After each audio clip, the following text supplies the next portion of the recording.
Израел се простува од својот поранешен председател Шимон Перес.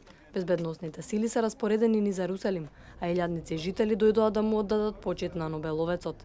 Погребот се одржува на израелските гробишта Маунт Херцел, во посебен дел посветен на големите лидери на нацијата. На погребот присуствуваат представници на голем број земји, меѓу кои председателот на САД Барак Обама, генералниот секретар на Обединетите нации Бан Ки Мун и генералниот секретар на НАТО Јенс Столтенберг, а најавено е и присуството на председателот на Палестина Махмуд Абас.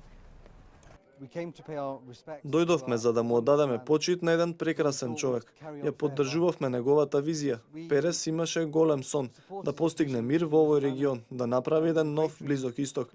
За жал не ја постигнавме таа цел се уште, но продолжуваме и понатаму да се надеваме дека некогаш ќе биде постигната.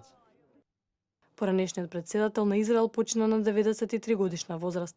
Во својата богата политичка кариера учествувал во дури 12 израелски влади, 2 пати како премиер и еднаш како председател. Перес е добитник на Нобеловата награда за мир во 1994 година за неговата улога во мировниот договор постигнат со палестинците.